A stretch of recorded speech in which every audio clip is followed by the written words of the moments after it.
Voici un autre opposant, cette fois à Tony Blair et à la guerre en Irak. Sur un plateau d'échecs, il serait le fou.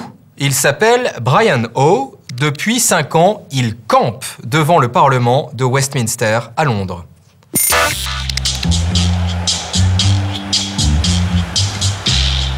Petite visite guidée de Londres. La Tamise sur votre droite, toujours sur votre droite Big Ben, et en face du Parlement... On our right, there's our Brian, our main protester. The law is above you! 3 cheers for Brian. Hip hip! Hip hip! Et oui, cet homme qui s'époumonne dans son mégaphone est devenu une attraction touristique. Good morning, Vietnam! Un monument du pacifisme à l'anglaise avec bien sûr une cible de choix. War criminal to the Hague! Why didn't you arrest him? Is genocide a crime or not? First day I came here. Le premier jour quand je suis venu ici, le 2 juin 2001, un policier m'a demandé « Vous êtes là pour combien de temps ?» Comme ils le font pour chaque manif. Je lui ai répondu « Le temps qu'il faudra ». C'était le 2 juin 2001. Et je suis toujours ici, 24 heures sur 24, 7 jours sur 7, 6 ans après. Brian Howe n'est donc pas né de la dernière guerre. Quand sa manifestation non-stop a démarré, c'était à l'époque pour protester contre les sanctions visant l'Irak. Ce Don Quichotte du pacifisme a enduré les grandes chaleurs comme les grosses intempéries. Nous l'avions filmé en avril 2003. Déjà fidèle au poste.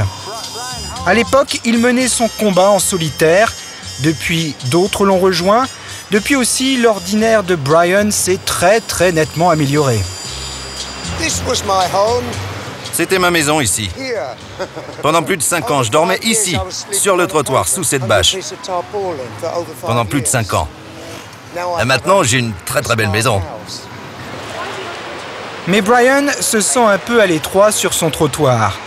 Il y a encore un an, ses pancartes s'étalaient sur 40 mètres de long, mais son droit de manifester a été restreint à 9 petits mètres carrés par la force. 78 policiers ont débarqué au milieu de la nuit sur la place du Parlement le 23 mai, l'année dernière. Et ils ont détruit, démoli 40 mètres de preuves de torture et de génocide, comme vous pouvez le voir à la Tate Britain. Allez le voir à la Tate Britain, ce que Blair essaie de cacher. Suivons le conseil, rendons-nous à la Tate Britain, au lieu de la culture britannique. Et dans le hall du prestigieux musée londonien, que trouve-t-on? Eh oui, toutes les pancartes de Brian saisies par la police.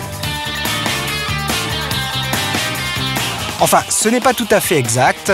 L'espace occupé par Brian sur la place du Parlement a été reproduit à l'identique par Mark Wallinger, un artiste anglais renommé. Brian est la mauvaise conscience de ce pays.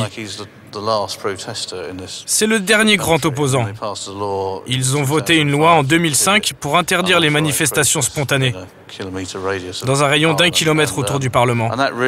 C'était vraiment pour le déloger. Malgré l'intervention de 78 policiers pour enlever tout ça, il est toujours là. Brian est effectivement un coriace mais aussi un rusé. Pour l'heure, il a déjoué toutes les tentatives des autorités pour le déloger de Parliament Square. À chaque fois, il a trouvé une faille dans la loi. Et ça finit par énerver certains députés. C'est un campement non autorisé. C'est la faute du gouvernement qui a fait beaucoup de bonnes choses, mais là qui a été plutôt incompétent. Ils ont changé les règles et il y a maintenant un no man's land juridique. Et Brian Howe est le nomade, enfin pas un nomade, j'aimerais bien qu'il le soit, il s'est fixé, il s'est sédentarisé. À l'ombre de la statue de Churchill, Brian Howe refuse de capituler. Et sur le trottoir de la place du Parlement, il y a parfois du sang, de la sueur et des larmes. Ils veulent que nous partions avec nos pancartes. Ils ne veulent pas que M. Blair voie ça quand il entre dans le Parlement. Brian quitte rarement son campement, sauf quand il a rendez-vous au palais de justice, comme c'est le cas aujourd'hui. Je suis mis en examen pour outrage à magistrat. J'ai juste demandé au juge de respecter la loi au tribunal. Ce jour-là, la Cour imposera à Brian une amende de 250 livres sterling. Pour payer, il devra compter sur la générosité du public et des associations, sa principale source de revenus.